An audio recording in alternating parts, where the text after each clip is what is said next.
officially live. I'm so excited to dive into another pre-symposium panel. Our pre-symposium panels are the lead up to our executive symposium on Thursday this week on the topic implementing meaningful change within your organization. So if you're watching this video and you're thinking to yourself, whoa, I want to go to this executive symposium, or I want to meet these three great leaders, or I just like really cool cars and I want to go to Ferrari, come to the executive symposium. I'll post a link in the comments of this video on how to RSVP. But the pre-symposium panel brings together three leaders who are going to be at the event to share their insights and thoughts on the topic of implementing meaningful change within their organization. So we've got ShaNez, we've got Jenny, we've got Tony here. ShaNez, do you mind introducing yourself? Yeah, happy to. So, ShaNez Mulliner, and I work at Virta Health, a remote healthcare company with the goal of reversing diabetes and obesity in 1 billion people. And I am the director of people operations, and I've been with them for about 2 years. And I actually live just north of Austin in Liberty Hill. Very cool. Jenny, how about you? Yeah. Hi, Jenny Halley. I work for Aon in their human capital team. So we work to help employers to really make better people decisions, recognizing that people are their most valuable asset. I am also in North Austin, up in Round Rock area. Very nice. And Tony, how about you? Morning. My name is Tony Erickson. I am with SBI Growth Advisory. We are an advisory firm who focuses on helping companies meet their numbers and achieve their growth objectives, both public and privately held companies. I am actually based far north of Austin in Southlake, Texas, just next to DFW Airport. Very cool. And I'm Garrett Mintz. I'm the founder of Ambition in Motion. At Ambition in Motion, our vision is a world where the vast majority of people are excited to go to work. When they are there, their expectations meet reality. And when they come home, they feel fulfilled. And we believe that starts with leaders, because leaders create the experiences employees have while at work. And so we create technologies and communities to empower leaders to be their best selves for their teams. And one of the ways that we build community through Executive Symposium. So let's dive into the topic. So topic is implementing meaningful change within your organization. So I'd love to just kick off this pre-symposium panel with just talking about the difference between meaningful change and change that ultimately dies on the vine. Because I think a lot of organizations right now are implementing change. I think times are moving faster right now more than ever. And some teams are doing it really well and some teams are not doing it really well. So I really want to emphasize the word meaningful. So how do you go about differentiating and really identifying the steps that it takes to implement meaningful change versus change that dies on the vine, where somebody charismatic in the organization had an idea, said, let's push forward. Everyone to their face said thumbs up, but behind their backs were like, thumbs down, I'm not doing this thing. So how do you go about implementing meaningful change within your organization and building a culture that can actually sustain and communicate back and forth when challenges and roadblocks do arise? Who wants to go first? I can jump in. So for me, I think the way that you view meaningful change and the way that we've done it fairly recently at Virta is you have to involve people early. And so not only are you involving people early, you're involving the right people. So you get your stakeholders involved. That might be your legal team, your IT team, your InfoSec team, whoever that is, you get them involved early so that they feel like they're owners of the project, not obstacles, and they actually want to be part of that project with you. And then you really just lead with empathy. I think the thing that frustrates me the most when it comes to leadership is when leaders try to like gatekeep and hold information and try to kind of keep people in the background. And even when you just say, we don't know, this is a process we're going through just like each of y'all, it helps them understand, oh, okay, this is a change maybe I can get involved in. Maybe I can get myself into this and really tie into part of this process. And for me, I think for it to be meaningful, each employee and each individual has to feel part of that change and see why it's happening. They don't have to agree with it, but they have to be able to at least understand why it's happening and feel like they can tie themselves to it in some way. I agree in a lot of cases, ShaNez, with what you just referenced. I would say that we also have to think about whether or not the organization, the leaders within the organization, are able to communicate some of that meaningful change. I think where We have a lot of organizations that have grown really quickly. They've thrown people into management and leadership roles that may not have developed some of those skills to really be able to do all the things that you just said, get them to embrace a new direction, get them to be able to communicate some of those changes. So some of it starts, I would say, with the culture of the organization and some of the performance management that happens within an organization, and really being able to build on that to be able to arm those managers and those leaders with embracing and communicating any sort of change. I would agree with that. I think sometimes one of the hardest things, and I generally work for startups, that's kind of my forte.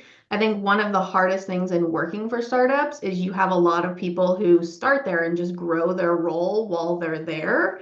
And so they're like, oh, I'm a manager because I have to be a manager. And that's always, I think, one of the biggest struggles is how do you get managers to actually know what it means to be a manager and what does that actually include? I would agree with that. Tony, how about you? So thinking about change, one of the things that I would say first off to implement any form of a meaningful change is first starting with the why. Why are we changing? Is it a necessary change or is it change for change's sake? And we've all seen examples of both of those. And if you're going to bring an organization along for, a journey where they're going to be asked to change, they got to understand the why. They got to understand the with them, what's in it for them. And you have to bring them along the journey, kind of along the lines of what ShaNez was talking about. One of the things that we always say when we're implementing change, because that's often what we get hired to do, is come in and change a commercial organization and a go-to-market structure. You've got to do change with the team, not to the team, because everyone votes for change until it happens to them, and then they become resistors to change. No, I love that. Y'all give me a lot to work with. This is great and very interesting perspectives here. ShaNez, you brought up, involving people early, helping them on the project, leading with empathy, and just each employee needs to feel part of the change. Jenny, you talk about our leaders able to communicate that change. And, Tony, you mentioned start with why. Are we changing for the sake of changing, or, why are we doing this? And I think all of those they play into each other really, really nicely. Because like ShaNez, I think theoretically leading with empathy makes a lot of sense. But to Jenny's point, most leaders suck at leading with empathy. Like, let's just call it for what it is. A lot of leaders, like they've read the books, they can, like, if you were to ask them on a quiz, they would ace that quiz 10 times out of 10. But when it comes to being in a stressful moment, when you're being asked to change and you don't fully know why the change is going on, but now you're being told to like delegate it to your next level team, you're debating like, do I say don't kill the messenger? I'm just the person who is just communicating this message, or like, do you own it? Like, how do you handle that? So I guess maybe, I want to jump into Jenny's a little bit, and this ties into Tony's about starting with the why, but I want to start with Jenny's. How do we effectively upskill our leaders to possess these abilities? And it's a kind of two-parter, because the subtle underlying question is, how do we bubble up to our leadership that our mid-level managers may not possess the skills and abilities at this current time to have those one-on-ones? And just because you do and you're their boss doesn't mean they, by osmosis, gain that skill and ability. Who wants to take it? Well, I don't mind jumping in there. So I think there's a couple of things. I love your reference to osmosis, because some of it is just modeling it for others, and that helps with some of that piece. But you have to be super intentional about what that looks like as well, because otherwise people won't grab onto it. They won't navigate it. People on the other end of it will view it maybe a little bit unintentional. So you need to be super intentional about how you're modeling this, about why you're modeling it a certain way, etc. I also think there is a huge opportunity these days to really help create some resiliency around the managers, and both in terms of their job and then helping them to start to see where their team may be eroding some of their resiliency. And so we've done that with employers around mental health training, around building resiliency training, things of that nature that really help them to start to model it and then start to really understand and be able to see and coach their team members in terms of how they might be able to do things a little bit differently. I think, Jenny, to your point, I think the big piece that stands out to me is coaching. It's really training your managers how to be a coach for themselves and for their employees. And I think another piece one thing that I know my boss, our chief people officer, really focuses on is I want to hire people who admit they're wrong.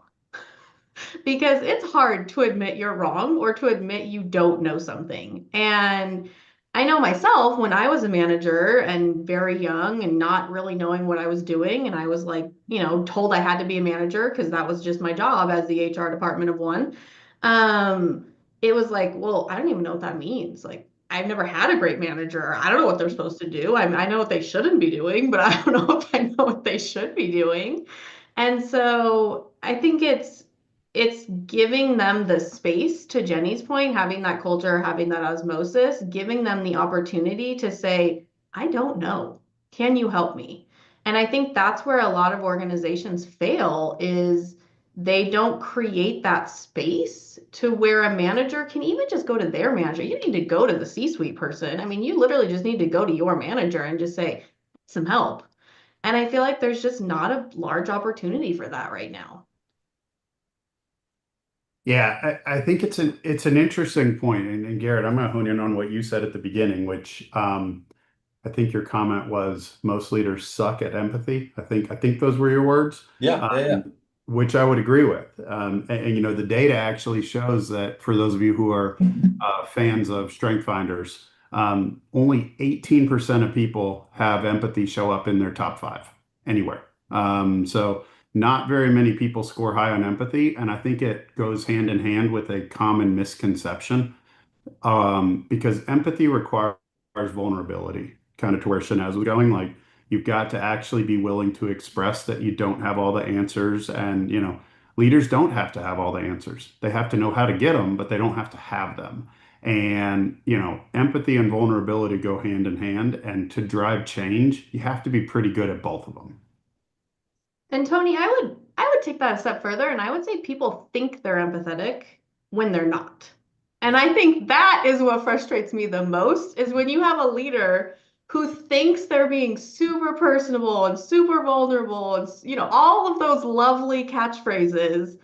And then you walk away from that meeting and you're like, that was a waste of my time. Like, I do not feel like they got me as a human at all.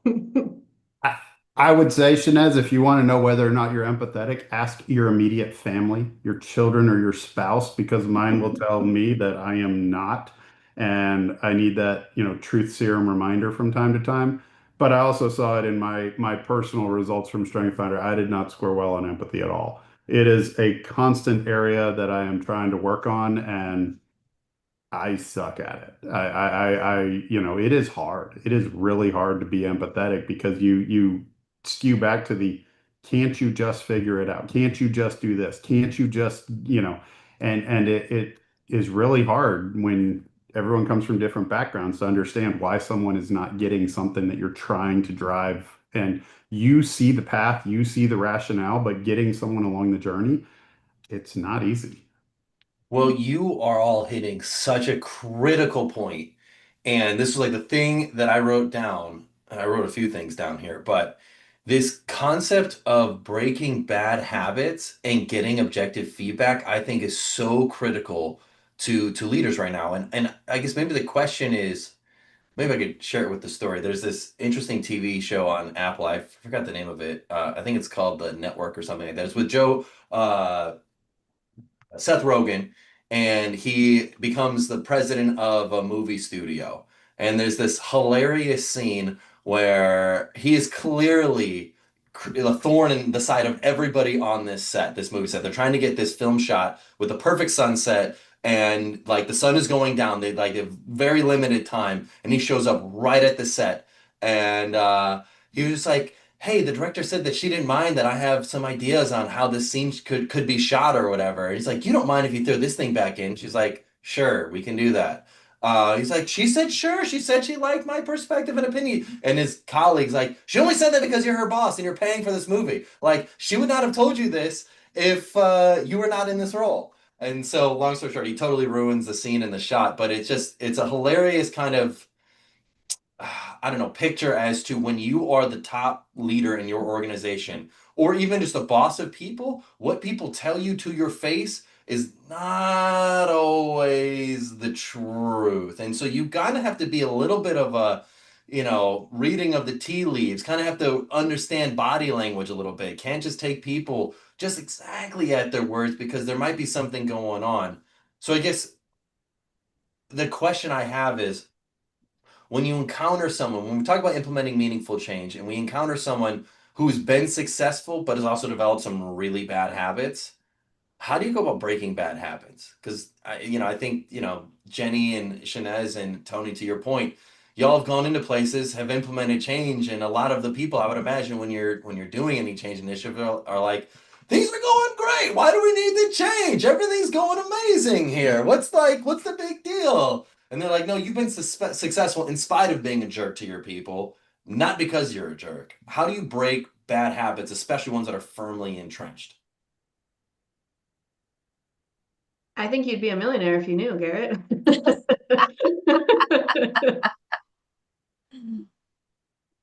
I think the first piece is awareness. I mean, you've got to have that tough conversation and you've got to bring it to the forefront. Having joined a number of different startups, like sometimes the folks at the top don't have all the right answers and don't, to your point, they think that they're communicating everything. They think everybody's in a good spot, but no, everybody's just rallied around a mission. They're not really rallied around the path to get that success. And so you've got to be able to just have those really tough and challenging conversations and put it in front of them, for one. And if they continue to kind of be oblivious, I think you have to start to make subtle instances, to give them really concrete examples, right after a meeting. Hey, did you realize that you may have offended half of the people in that room because of this? And share some of those real life examples so that they start to see it and understand it. And then I agree, like it's really tough to break those habits, right? They're just entrenched in all of us. But until we know that the habit exists, it's really hard to make any sort of change around it. Tony, any thoughts on how to break bad habits? I think building on Jenny's point, you've got to be aware of how you're coming across, or any leader has to be aware of how they're coming across. But it's one thing to ask for feedback. It's another thing to even be given direct feedback in the form of, I'm going to give you some feedback, and then you follow it with some words. It's another thing when you get feedback subliminally. And one of the things that I would recommend for people is basically, take a sheet of paper, take your notebook and write it, T-chart, and on one side, positive comments, on the other side, negative comments that are said to you throughout the day. Not when you're asked for any feedback, just someone says, oh, that's a good build, or oh, that's a dumb idea. And just, literally log them on each side of the ledger. And at the end of the day, that is unsolicited feedback that you are getting throughout your meetings the whole day. And take a look at it and actually embrace it. And that the world is giving you feedback at all times. Whether or not you're listening for it or willing to accept it is another story. No, I like that. ShaNez, anything to add on that one? I think that sometimes the struggle, kind of following up on what you're saying, Tony, I like that T-chart idea, because I think the struggle that I've seen a lot is you say you want feedback, you ask for feedback, but you don't listen and you don't accept it. And that's, I think, the real struggle, especially when it comes to breaking a bad habit, is someone gives you the feedback of the way you spoke in that last meeting was actually not effective. No one walked away from that meeting understanding anything you actually said. They went into their own separate meetings and started BSing about it, which we all know is very successful. And so, you tell someone that, and maybe not in that quite direct of a firm, but you tell them that, and they're just like, oh yeah, whatever, ShaNez doesn't know what she's talking about. And they just move on. Like, that doesn't accomplish anything that any of us have been talking about. And I think for me, that's where it's like, yeah, how do you break the bad habit if they don't think it's a bad habit? Like, if they think it's fine, like, let's just use, I don't, use your example, your story, Garrett, like that, he didn't think he was bad. He thought he was doing a great job. Like, if someone came up to him later and was like, yeah, I mean, they did. You only listen to him because you're the boss. And they're like, I don't care. That doesn't matter. Like, that's fine with me.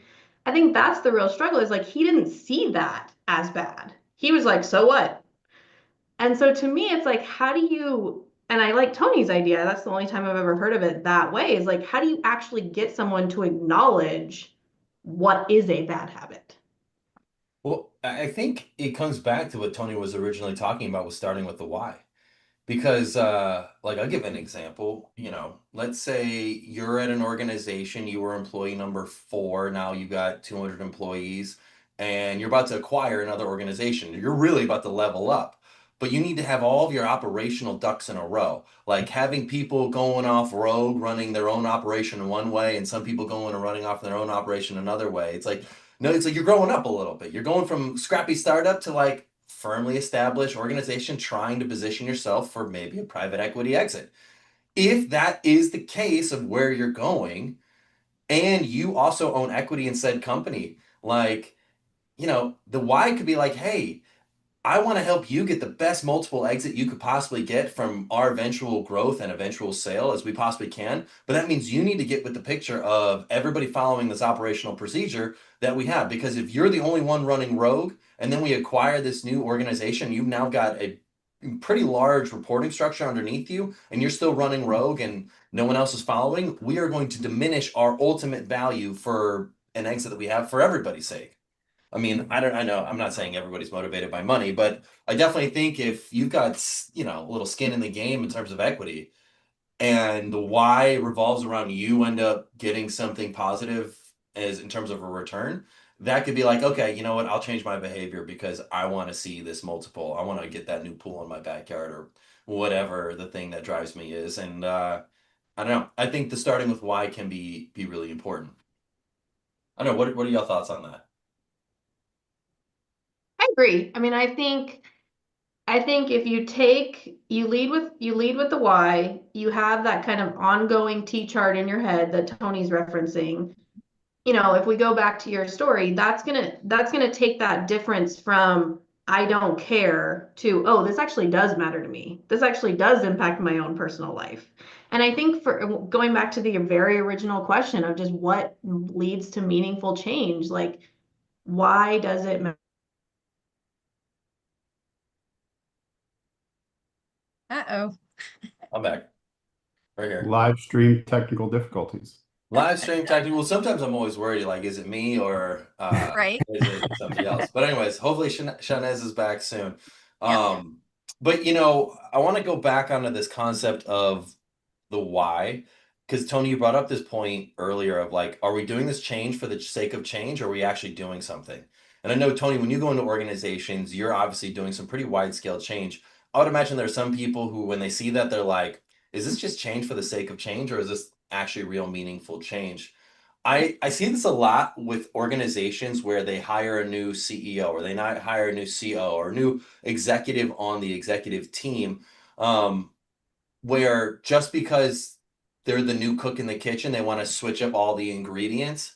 And you're like, hey, the previous chef was cooking with chicken. We can repurpose this chicken in the chicken salad. It doesn't necessarily have to be for chicken sandwiches anymore. This is my cooking chef metaphor. But the point I'm getting at is sometimes we'll see, especially when someone gets hired to an executive position, that they're like, we are recreating the whole menu. We're doing everything differently. We're doing it this way, without seeing any of the redeeming qualities of those who are on the team currently. that seems like change for the sake of change and not actually, a meaningful why. How do you differentiate that? And how do you go about acknowledging that, especially when there are people who disagree with you about the change that you're bringing to the table? Again, I'll come back to the why are we changing? Sometimes you don't like the answer. Sometimes you're changing, quote, because I said so. Like it's the horrible answer that parents give their children on the because I said so, but sometimes that's why you're changing.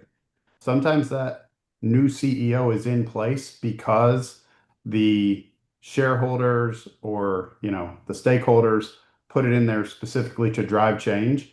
To your point, you're talking about a company going from 4 people to 200 people. That's typically the breaking point of culture inside of companies. When you get past 100 to 150 employees, culture starts to break. And, when you're a 50-person company to a 100-person company, you've got every person's contact information in your cell phone. You know every person at the company. When you start to get to 125 to 150, you have random people showing up on the all hands call, and you're like, do they work here? And that's one of the interesting challenges of scale, which then is often when people take on another series investment round, or when someone moves from VC to PE, and influencers of change are brought in specifically to change. And sometimes you've got to be aware of that. Sometimes the person in the driver's seat for change is there solely to shake things up because, what got you here is not going to get you there. And you have to be aware of that. This sounds like the most polite Glenn Ross speech ever. For anybody who's seen the movie Glengarry Glen Ross, the Alec Baldwin, where he's explaining why he's brought in here, and all the salesmen are pissed off and like, no, you shouldn't go. And he's like, I'm the one driving the car and wearing the gold watch, or I'm paraphrasing how that speech goes. But it was a pretty. I should have worn my ABC T-shirt. Exactly. Had I known we were going to be citing that, I would have worn one. Yeah, well, I don't know. It's what you said made it relevant on here. But yeah, I guess, Jenny and ShaNez, from your sake and your perspective, how do you go about implementing, meaningful change? Or rather, when you see someone new come in and they're ready to shake things up, how do you go about, buying into it even if you disagree? For me, it comes down to transparency. Like if they're going to stand in front of you and say, I've been told to shake things up, I'm, shaking things up because I can, just putting it out there and having some really, for one, embracing it yourself, but then having just the fortitude to say what it really is. I think that goes a really long way in building trust within teams, in creating transparency, and just allowing it to happen and not feeling like it's happening to you, but you have some indication of where it goes. The other thing, going back to just the understanding the why, I do think it's important that the why can't just be at the executive level. It's got to be throughout the organization. So you've got to understand for the factory worker or for the admin at the front desk, like they need to understand the why in a different context than maybe the C-suite might understand it. And so I think that's important to create that context around it. And that's where the managers can really help in terms of supporting it. The last thing I would say is just repetition. I think too often executives go into these changes and they think, well, we're just going to say it once and everybody's going to be on board. Everybody's going to get it. And that doesn't happen. You've got to repeat. You've got to give examples of how it's going. You've got to continuously feed some of that change throughout the organization, or it is going to be, to your point earlier, Garrett, it's going to be live one day and die the next day, unless you continue to feed that channel as well. And Jenny, I would take that a step further, and I would actually argue that it's more important that the admin and those individuals understand the change than the C-suite. Because the C-suite, to your point earlier, Garrett, you can tell them, hey, your equity is going to go up, your stake is going up. And they're like, cool, great, that's great. That makes sense to me. And they're good to go. Versus the admin is like, I just got to go home and be able to feed my children. Like, I need to know how this actually matters in my specific situation. And not only that, they're the ones who are talking to maybe your shareholders. It could be your new hires as they walk in the door. It could be your future clients. Like they're the ones interacting with all of these people who actually matter to the bottom line and to that actual end product. And so it's like, in my opinion, I would argue that sometimes they are even more important in your change management process than your C-suite and your senior level individuals. Okay, this is something's clicking right now. I've got like a flashbulb going in my mind. ShaNez, you just unlocked something that I think is really, really powerful. It is the vulnerability of the why behind the change. I think a lot of organizations struggle to admit that the current path that they're on isn't working.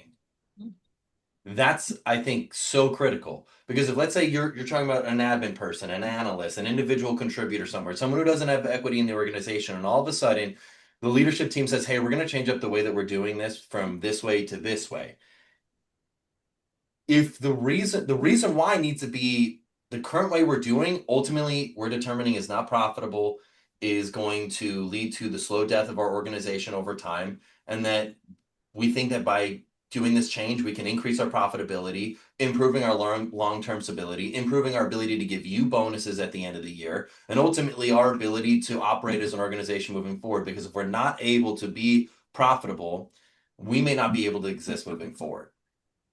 And I don't know, that sort of like vulnerability around the why, I would imagine would be really, really powerful compared to like, because I said so. And I would take it a step further, Garrett, and say, and we hope this works. We don't know. We are Yes. trying to change this to see if this works. Like we don't have the magic bullet. We don't know we're going to push this button and life's going to be grand. We're also learning as we go. Yeah. Well, that requires a level of accountability. Requires a level of like, we messed this up. We got to take it on the chin. I don't know, Tony, Jenny, what do you think about that? I think when you're driving change, I believe that you have to identify your change champions and you have to be aware of your change resistors.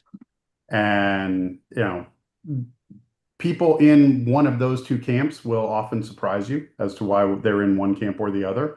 And they're there for valid reasons. Just because someone's a resistor doesn't mean that they're not a good team player. It doesn't mean that they're not, willing to be part of the company's future. They just don't understand, or perhaps their world is being disrupted at a point that they disagree with. So they're a resistor. Likewise, you might find that needle in a haystack champion who, has great rapport with the organization that is respected by several, but, maybe it's that person who is just there to take care of their family. They do a great job. They're not vocal, but all of a sudden you find those people who, are respected in the organization and can become a champion of change. Followers will embrace what they're doing. So you've got to identify people in both of those camps and then use them appropriately to either identify areas of resistance that you'll need to overcome through the program, or identify people who can make the program more successful and, interesting to others who will need to follow it. Do you just ask those? Because back to the whole objectivity question before, everybody to your face, if you're the CEO or the top person in your organization, is going to tell you everything you want to hear. How do you get them to be a champion? Like, do you ask them just outright and say, hey, I'm looking at doing this change. Here's why we're thinking about doing this. Here's how I think it could benefit you. Would you be open to being a champion for this change? Yeah, you just have an authentic conversation. And if you've got a good relationship, you know, someone should not feel like they have to say yes just because a person's in a position of authority if they don't support it. Like it's okay to have questions. It's okay to ask why. It's okay to ask them what's concerning, but you've got to have an authentic conversation with that individual to really understand. And then that's where, as a leader, you have to identify, is that person really going to be a champion that people will follow? Or are they basically giving you lip service and that's going to be seen through? And then to the comment ShaNez made earlier, after the meeting, they're going to go back to their respective offices or, home offices and call BS and then text each other behind the scenes. And basically that's where change goes to die. Well, now hold on a second. That's interesting. If you're, let's say, the CEO and you ask someone to be a champion for this change and they tell you to your face yes, and then behind the scenes they're not, seems like a pretty risky play. Like if you get caught, you're almost certainly probably going to be let go. I would be if I were a CEO and I talked to somebody and they said, "Oh yeah, boss, I'm on board," and then you find a bunch of Slack channels talking about how crappy the change is and all these other things. I mean, one, as a CEO, you got to take it on the chin of like, dang, I didn't think about all these potential downfalls or roadblocks that this person had acknowledged or brought up. But at the same time, I'd also feel a little bit hurt of like, dang, this person told me they were going to champion this and they almost did the total opposite. Yeah, that would be a bad situation to be in. I mean, you'd have to question the culture of your company and the kind of culture that you've created if you have people who don't understand the reason for the change, and then if they understand the reason, aren't willing to support it. It's okay to have questions and it's okay to be uncertain and unsure, but it's not okay to be defiant. And a question, Tony. So I totally agree that you need to have the change champions and the resistors. It makes sense how you find the champions. How do you find the resistors? Because I feel like those are the harder ones to find. The champions, I feel like, are easier because it's generally people you have the strong relationships with. They can come to you and have that conversation. Sometimes those resistors are the ones that you have to kind of pull out of the weed work. Well, I mean, oftentimes the resistors are going to be the ones who are going to be impacted the most by the change. Because again, it comes back to the theory of everyone votes for change until it happens to them. So, more than likely, the resistors are going to be the ones where the biggest organizational impact or organizational change or new processes are being implemented. Typically you would see that they're going to be there. And oftentimes, your true champions and your true resistors will be the most vocal. It's the middle that are the hardest to identify. But if you can get people from both sides, and you know who they are typically in your organizations, address the concerns of the resistors head on, and address the talking points for the champions so that everyone's aware. And if you can have those authentic conversations, you'll be able to move the middle, the people that you don't know which side of the camp that they're on. I wonder if you could almost even leverage like childhood psychology for that. Like you go to the playground, you got the one kid who's like the most misbehaving kid on the playground. He's like throwing sand and everything, and you pull this kid aside and you say, "Hey, Johnny, I know you're like the coolest kid in this class, but I need you to be like my right hand person to be the most well behaved because I recognize that, the other kids look up to you. And if you start throwing sand at people, then they're going to start throwing sand at people. And ultimately, everyone's going to get sand in their pants and no one's going to be comfortable. And it's just going to suck for everyone involved." Like, I don't know. Part of me wonders, can we use that as psychology to be like, hey, I know how important you are to this change initiative. I want to, I'd love to get your buy-in. I would love for you to be a champion for this change. What do you think? What do you say? I don't know. What do you think about that? Is that good idea, bad idea? I don't know. I think we're all ultimately children at heart. Like, I think when it really comes down to it, when we like myself a lot, specifically, if I get frustrated, I might want to throw sand at somebody. Luckily, I'm old enough to know that's probably not appropriate, but that doesn't mean I don't want to do it. So, I mean, I think to your point, Garrett, like, I think that's a great way to think about it is, use Tony's example of find those individuals on both sides, have them know what they're looking for, what they're thinking, why they're thinking it's good or not good, and use that to grab the middle. Like I think that's an easy way to get the middle to be in on board as well.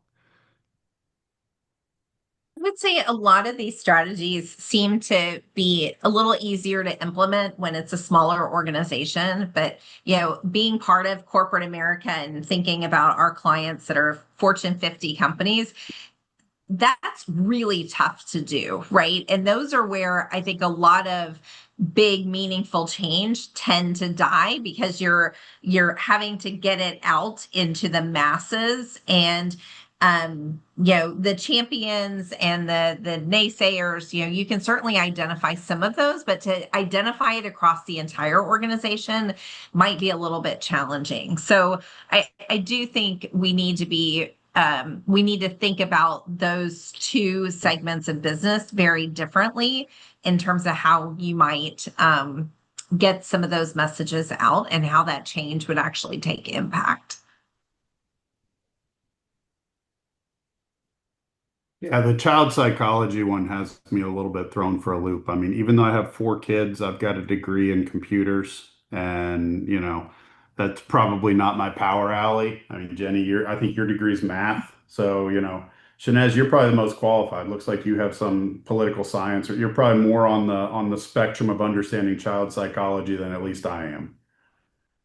I don't know if I would say I understand child psychology. I mean, I have 3 of my own, similar Tony, but I'm definitely still learning that. Yeah, parenting is a learning every day in child psychology. Like I said, I want to throw sand just as much as I think they do sometimes. I'm just thinking of like what would the worst possible outcome be from that? And I'm thinking, Jenny, on like a large, like Fortune 100 scale level, like tens of thousands of employees. Let's say they recently went through a layoff and the CEO's trying to like rally the troops together and he sends out a memo to everybody saying like, I want you to be a champion for this new change we're doing and here's why we're doing it. But for whatever reason, the person who gave them the listserv of everybody who's getting this memo included the people laid off. So they're like, wait, I still have my job? Then he's like, damn it, who put them laid up people in the listener? God, what are we doing here? Like, why do we not check for this? I'm thinking of like the absolute worst, like possible thing and like what goes on in those individual rooms. And it's like such a little subtle mistake that has a major impact on people. And it's a horrible look. I don't know. That gives me a chuckle sometimes, but I don't know. And Either it way. I mean, happens Garrett, all I the think, time. Does it really? Yes. yeah. Garrett, I think the worst thing when it comes to change is just apathy. And it's the this too shall pass Mm, mentality, which we run into all the time. And that is the worst component because oftentimes, by and large, people don't just try to change for change's sake. I mean, they are trying to accomplish something and there's usually a need, but just the passive resistance or apathy and just like, hey, we've been through this before. We'll outlast that individual trying to drive the change. To me, that's the worst thing that can happen because rarely do people wake up and just want to totally go reinvent themselves as a company. But in today's world where you're looking at, what agentic AI is doing to companies out there and how things are evolving on a daily basis, people are being forced to change right now. And it is a real thing hitting companies at all sizes right now at scale. So they got to be open to it. Otherwise, it's not going to be pretty. I agree. I agree. That's why we're having this topic anyways. It's a really pressing one. Everyone's going through it. Well, Jenny, Tony, ShaNez, this has been a great pre-symposium panel. I feel like we covered a lot of ground here. If you are watching this and you're thinking to yourself, I'd like to meet these 3 great leaders or come to the Executive Symposium, click on the RSVP link in this video. I'd love to see you there this Thursday, 5 to 8 p.m. at Ferrari.